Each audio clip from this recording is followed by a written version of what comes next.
네, 월가이드 함께하겠습니다. 미국 주식 투자의 대가 이항영 위원이 들려주는 뉴욕 증시 완전판 해설입니다. 이항영 위원 나오셨습니다. 안녕하십니까? 네, 안녕하세요. 네, 오늘 다우지수가 강했는데요. 사상 최고가 경신이죠? 그러니까 10월 28일 날이 마지막으로 다우지수가 사상 최고가가 간 날이었습니다. 그리고 아시다시피 S&P 500이 됐건 나스닥이 됐건 아직 11월 들어서는 한 번도 사상 최고가를 갖지 못한 흐름인데요. 오늘 다우지수가 깔끔하게 올라갔습니다. 실제로 보면 다우지수는 아시다시피 30개의 주식인데 그중에서 여러분들이 아실 대표적인 주식 애플이 요즘 완전 힘을 쓰고 있지 않습니까? 2% 이상 올라가면서 애플이 사상 최고가로 바로 가는 모습이었고요. 또 여러분들 아시는 IBM, 한때 IBM이 요즘 또 퀀텀 컴퓨팅의 실제적인 수혜주라고 하면서 시장을 끌고 가는 흐름인데요. IBM도 사상 최고가 같고요. 또 여러분들 카드 3대 카드가 있지 않습니까? 세상에 비자, 마스터카드 그리고 아메리칸 익스프레스가 있는데 아메리칸 익스프레스는 7월 중순부터 저희가 여러 번 말씀드렸다시피요. 소위 한 연회비가 뭐 100만 원이 넘는 그런 거 나오면서 소위 프리미엄급 카드 시장의 어떤 폭등 이런 것 그 시장의 주도 이런 거를 앞장서 주도하고 있는데요. 이런 아메리칸 익스프레스 3대 그 이런 주식들이 올라가면서 오늘 다우지수를 한마디로 끌고 올라가는 모습이었고요. 잠시 후에 또 얘기했지만 엔비디아는 오늘 소프트뱅크 매각 소수로 한 3% 떨어지면서 나스닥은 하락했지만 어제에서 S&P 500도 올라갔습니다. 그래서 앞선 표를 하나 보여드렸지만 S&P 500도 지금 사상 최고가 0.6%, 0.5%밖에 몰지 않았고요. 지금 이 그림은 다우 30에 대한 히트맵이 되겠는데요. 보시면 엔비디아가 한 3% 정도, 2.8% 정도 떨어졌고요. 나머지는 오늘 대부분이 올라가는 그런 모습을 보였다라고 이해하시면 되겠습니다. 여튼 시장의 흐름은 한 종목, 두 종목 보는 사람들이 아니라 넓게 보는 사람들은 지금 사상 최고가에 그냥 와 있다라고 이해하시면 되겠고 혹시 여러분들의 포트폴리오가 사상 최고가 수준에서 플러스 마이너스 5% 정도가 아니라 뭐 난 이상하게 사상 최고가 대비 한 10%, 20% 떨어져 있다 그러면 이유는 뭐 명확하다고 보고 있습니다. 분산 투자가 안 돼 있다. 그건 잘못된 거예요. 네. 뭐 잘못됐다 아니다라고 제가 말씀드릴 수는 없지만 시장 변동성에서 자유롭지 못할 것 같다. 이렇게 말씀드릴 수 있을 것 같습니다. 네. 지금 증시 사상 최고가에서 뭐 조금 몸 미치는 부분 정도는 괜찮지만 뭐 10%, 20% 정도의 내 포트폴리오가 하락이라면 좀 재점검이 필요로 해 보입니다. 자, 오늘의 인사이트 열어보도록 하겠습니다. 텀리가 여전히 시장 상승에 베팅하는 이유, 네, 버블이라고 모두 얘기할 때 버블은 아니다라면서 얘기를 했는데요. 지금 월가에서는 뭐 S&P 목표가를 계속 좀 높이고 있는 양상인 것 같아요. 네, 말씀드렸다시피 S&P이 약간 숨죽이고 있습니다. 그렇지만 사상 최고가 대비 한 0.5%밖에 차이가 안 나기 때문에 오늘 밤이라도 쉽게 또 사상 최고가 갈 수 있는 흐름이기 때문에 계속 말씀드리지만 내가 갖고 있는 주식 한두 주식만 갖고 있어갖고 주식이 떨어지거나 아니면 특정 테마만 갖고 있는 분들은 아주 속상하거든요. 그렇지만 좀 넓게 보면 시장이 큰 무난하다는 생각을 갖고 있겠고요. 그런 관점에서 펀드 스트레스의 탑리도 뭐랑 이분이 뭐 긍정론자라고 얘기하고 있지만 저는 뭐 이분이 상당히 시장 안 좋게 얘기할 때도 많이 봐왔기 때문에 꼭 그렇기보다는 펀드 스트레스는 제가 생각해 펀드 스트레스 탑리는 기본적으로 펀더멘털을 상당히 중시하면서도 또 시청자분들이 좋아하시는 어떤 계절성 요인, 테크니컬 분석도 같이 하기 때문에 그래서 뭐 좀 나름 인기가 있는 사람이 아니라는 생각 저는 좀 하고 있겠고요. 큰 틀에서 보면 앞서도 그 질문이 나왔지만 많은 사람들이 AI에 대한 버블의 우려가 분명히 있습니다. 오늘 또 엔비디아 떨어져서 그럴 수도 있겠는데요. 기본적으로 펀드 스트레스 탑리는 말도 안 된다는 얘기를 하고 있겠고요. S&P 500은 연말까지 7,000포인트까지 다달할 수 있다. 그럼 많은 분들이 7,000포인트 지금도 6,500, 600인데 뭐 금방 갈 수 있다 얘기하고 있지만 늘 말씀드린 큰 흐름에서의 추세를 보셔야 되겠다라고 말씀드리겠고요. 기본적으로 이번은 이제 가상화폐 같은 얘기도 하고 있는데요. 어떤 이더리움 이런 것들, 뭐 비트코인 다 긍정적으로 보고 있다 말씀드리겠습니다. 큰 틀에서 네 서너 가지 핵심적인 키워드를 살펴보겠습니다. 2025년 2월, 3월, 4월부터 시장 크게 떨어졌던 기억이 있습니다. 그때 왜 떨어졌습니까? 투자자들이 상당히 걱정을 많이 했고 아마 시청자분들도 그냥 저희 방송을 꾸준히 안 보시는 분들은 두려움에 걸쳐서 주식 손절하고 이런 분들 꽤 많으셨을 것 같은데요.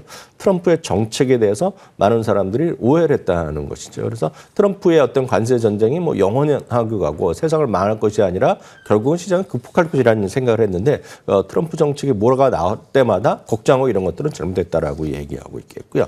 인플레이션에서도 과민 반응을 하고 있다는 얘기하고 있습니다. 연준이 9월부터 금리 인하를 제기했는데요. 전체적으로 이거를 일시적이라고 얘기하고 있고 투자자들이 너무 지나치게 인플레이션 걱정하고 있지만 상당히 극복해 나갈 것이고 완만하게 결국은 금리는 인플레이션 내려가고 금리는 내려갈 것. 결국 주시장은 두 가지라고 말씀드렸습니다. 실적 기업의 이익과 그걸 둘러싼 멀티플을 정하는 금리거든요. 그러니까 그것들이 주시장이 좀 좋다. 그 얘기를 하고 있겠고요. 그런 관점에서 주시장은 연말까지 7,000포인트 돌파할 가능성이 있다는 얘기하고 있습니다. 그럼 도대체 왜 이렇게 7,000포인트 갈 수 있겠다라고 얘기하느냐. 한 서너 가지 요인을 얘기하고 있는데요. 첫 번째는 계절적 요인입니다. 지금은 11월 처음에 약간 지금 멈춰 있지만 12월은 가장 좋았던 11월, 12월도 아주 좋았다는 것이 되겠고요. 연준의 통화 정책 완화가 분명히 있다는 것이 되겠고요. 또 역설적인 얘기 되겠는데 사람들이 너무나 지금 부정적인 투자 심리가 많다는 것입니다. 여러분들 주식이 조금만 떨어지면은요 여러 분석하는 기사를 많이 보실 것 같습니다. 요즘은 국내 언론에서도 미국 주식시장 관심이 많은 것 같고요. 별의별 지표로 같이 많이 보고 있습니다. 늘 말씀드리지만 한국적인 시각으로 미국의 시장을 바라보면 틀린다라고 보셔야 되겠습니다. 그리고 다양한 이제 심리 지표를 차지하는 것들이 있지만 공포 수준까지 많이 떨어져 있고 공포 지수 많이 변동성 지표도 많이 커져 있는 것도 사실입니다. 그렇기 때문에 시장의 안정적인 흐름을 거치면서 가장 기본적인 것은 펀더멘탈을 중시하면서 어떤 분산 투자가 가능한 자동으로 해주는 S&P 500이라든가 QQQ, 나스닥을 추종하는 QQQ, S&P 500 이런 것들에 대한 지수 투자를 기본으로 갖고 해야 되는 얘기를 하고 있겠고요. 하나 더 말씀드리면 AOA 같이 주식가치 에코는 같이 갖고 하는 이런 것들이 상당히 좋다라고 얘기를 하고 있습니다. 세 번째는 AI 버블에 대한 기본적인 의문점을 많이 갖고 있는데 AI 버블은 한마디로 말도 안 된다는 얘기하면서 일축을 하고 있습니다. 그것은 무슨 얘기냐면 AI 버블을 얘기하는 사람 대부분이 왜 그런 얘기를 하냐 그러면 AI와 가까운 시장의 큰 변화, 경제적인 변화를 얘기하기에 앞서서 제일 먼저 뭘 얘기합니까? 주가가 너무 많이 올랐다 얘기하거든요. 너무 많이 올랐다는 얘기하는 사람과는 크게 대화를 하지 말라는 얘기를 하고 있습니다. 기본적으로. 너무 많이 올랐으면 너무 많이 좋아진 뭔가가 있다는 것입니다. 너무 많이 좋아진 것은 그만큼 실적이 좋아지고 기본적으로 지금 미국의 주가뿐만이 아니라 주가 올라오는 와중에 똑같이 뭐가 올랐냐면 마진율이 올라가는 게 미국의 기업이거든요. 그러니까 그거를 좀 봐야 된다는 얘기를 탐리가 얘기하고 있습니다. 그러면서 AI 버블이 아니기 때문에 뭐 여러분들 많은 분들 종목으로 접근하시는 분 계시고 뭐 엔비디아만 하나만 사시고 플란테 하시는 분 쓰시고 뭐 퀀텀 컴퓨팅 하나만 사시는 분 계시겠지만 큰 틀에서 보면 레그7을 같이 가는 MAGS 같은 ETF라든가요. 인공지능과 로봇 이런 거 같이 하는 ARKQ 아니면 인공지능 로봇 같이 하는 글로벌엑스의 BOTZ 같은 보츠 같은 유명한 ETF 아니면 생성형 AI가 나오면서 많이 그다음부터 많이 나왔던 여러 가지 ETF가 있습니다. ETF는 챗 GPT 있고 CHAT 이런 ETF도 있고 여러 가지 중견 자산운용사에도 많이 나오고 있고 굳이 외국이 아니더라도 한국에 상장된 미국 관련 ETF에 보더라도 웬만한 자산운용사가 AI 관련된 ETF 다 있거든요. 그러니까 그런 것들 위주로 좀 보시면 좋을 것 같습니다. 네 번째로 하나 더 얘기하면 이번은 이제 다른 웬만한 전략과 달리 항상 이제 비트코인을 얘기 많이 하고 있습니다. 그래서 비트코인이 수년 내에 또 뭐 몇백만 달러 간다 얘기하고 있는 사람인데요. 최근에 12만 달러까지 왔다 갔다 하고 있지 않습니까? 연말까지 20만 달러도 갈 수 있다는 얘기를 하는 사람이 비트코인에 대한 이런 얘기를 하고 있다. 그 얘기하고 있겠고요. 기본적으로 비트코인과 대비해서 상대적으로 보면 이더리움이 더 좋을 것 같다는 얘기를 하고 있습니다. 제가 이 부분에 좀 정확한 아이디어가 별로 저는 갖고 있지 않지만 기본적으로 비트코인은 금으로 비교하는 반면에 이더리움은 스마트 계약 플랫폼이다. 뭐 이런 얘기를 하면서 훨씬 더 활용성이 좋다. 뭐 이런 얘기를 하고 있습니다. 이건 각자 잘 판단하시면 될 것 같습니다. 네, 비트코인보다는 이더리움이 더 나을 것 같다. 이제 뭐 능가할 것 같다라는 거는 이제 톱니 의견이고요. 네, 오늘 뭐 다우의 사상 최고가 나스닥만 하락했지만 뭐 나스닥도 오늘 장중 낙폭 굉장히 많이 줄였잖아요. S&P 500도 최고가까지 0.5%만 남아서 오늘도 사상 최고가를 넘을 수 있는 상황입니다. 자, 오늘은 그 AI 쪽의 우려감에 대해서 많이 표출하시는데요. 헤드라인 바로 넘어가 보도록 하겠습니다. 소프트뱅크 엔비디아 지분 매도 소식입니다. 오늘 이 소식으로 반도체 우려감이 들썩이는 아침인데요.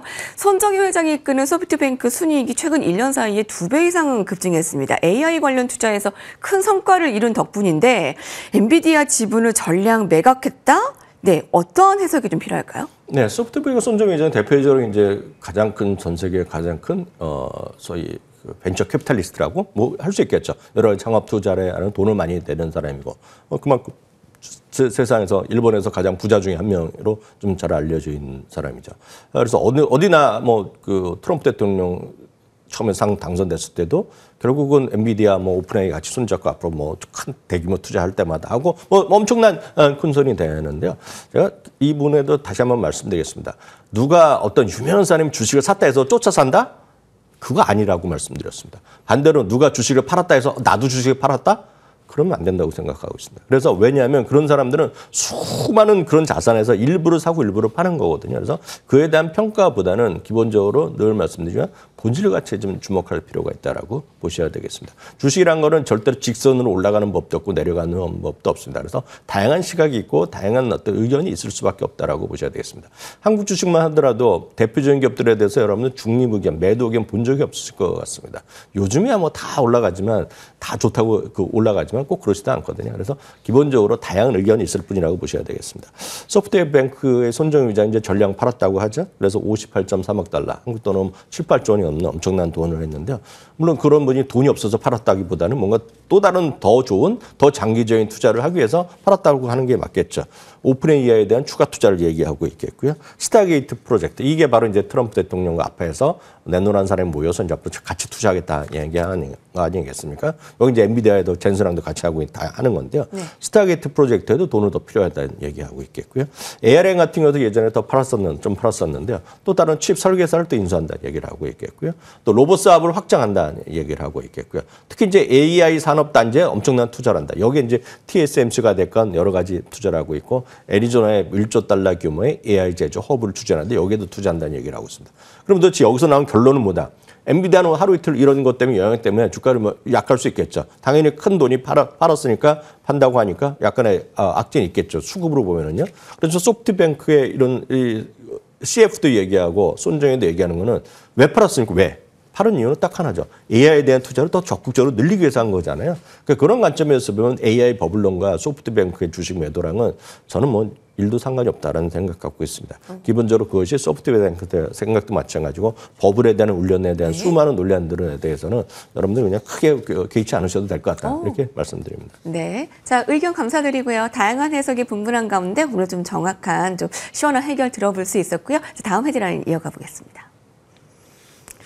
네, 모건 스탠리의 픽 배당 지급 배당 기대주입니다. 어떤 기업이 선정이 되었을까요? 네, 저희 이제 배당을 꾸준히 말씀드리고 있는데 배당과 관련해서는 이제 여러분들 그 어떤 타이밍을 굳이 보신다 그러면 평생 배당을 지급을 안 하다가요. 배당 이제 막 지급하기 시작한다고 선언하는 것들 이런 것들이 이제 크게 이제 새로운 레벨로 들어가기 때문에 상당히 긍정적일 수 있다고 얘기를 하고 있겠고요. 그런 것들에 관해서 모건 스탠리가 재미있는 이름을 붙였습니다. 배당금 지급 유망주라는 얘기를 하고 있는데요. 배당금 지급 유망주라는 건 여태까지 배당을 안 하다가요. 재무 건전성도 좋아지고 이제 수익도 상당히 탄탄해져서 이제 조금씩이라도 배당을 지급하게 됐다. 이런 의미로 만든 말을 배당금 지급 유망주라고 얘기하고 있겠고요. 거기에는 이제 몇 가지 조건을 주면서 선정 기준을 순현금비 정도 한 5% 정도 추가한다는 얘기하고 있겠고요.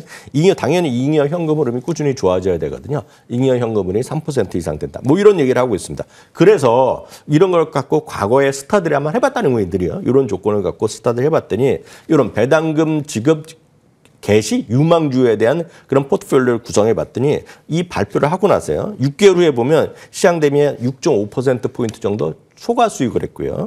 12개월 후 보더라도 평균 10%, 9%가 넘는 초과 수익을 수익을 거뒀다는 겁니다. 그래서 자기네들이 지금은 배당을 지급하지 않죠. 배당을 지급할 것 같은 걸로 인덱스를 만들었고요. 그런 거에서 종목을 한 10개 정도 여기서 선정을 했습니다. 여기서 보면 익숙한 것도 있고 익숙하지 않은 것도 있는데 대표적으로 리프트 같은 거 뭐 모르시는 분이 없을 것 같고요. 찰스업도 마찬가지 되겠고요. 인스타카트는 우리나라에서 없어는 하지만 이제 배달해주는 쪽인데 인스타카트 같은 경우에요. 여러분들 물건 사면 이제 우리나라는 그냥 홈쇼핑이나 어디 됐건 뭐 CJ나 이런 데서 다 배달해 주잖아요. 근데 이런 것들이 협업을 해서 인스타카에서 배달해 주는 게 많습니다. 그러니까 그런 것들이 되겠고요. 에어비앤비, 그 트윌리오, 그리고 뉴욕타임즈 이런 것들이 지금 배당금 지급 유력한 주식이다. 그래서 이런 주식들을 개별적으로 스타들이 해보시면 좋을 것 같다는 얘기하면서 그중에서 특히 리프트라든가요. 찰스업 같은 거는 순현금 흐름 비율이 지금 8.7% 넘거든요. 그리고 자산운용사 주식들이 다 괜찮다는 것들. 그리고 인스타카트는 이제 회사 이름은 메이플베어라고 있습니다. 그래서 그렇게 보셔야 되겠고요. 다음은 트윌리오는 여러분도 아시는 분 많이 있을 것 같은데 트윌리오도 처음에 상장하고 나서 엄청난 히트를 켰었지만 계속 적자되면 주식이 재미없었는데 트위터는 기업과 개인 간, 기업 간의 메시징을 도와주는 기업인데요. 이것도 이제 클라우드 기반인데 이런 것들도 배당금을 지급할 때가 됐다. 이런 얘기를 하고 있다는 거 참고해서 스타디 하시면 좋을 것 같습니다. 오늘 말씀 감사합니다.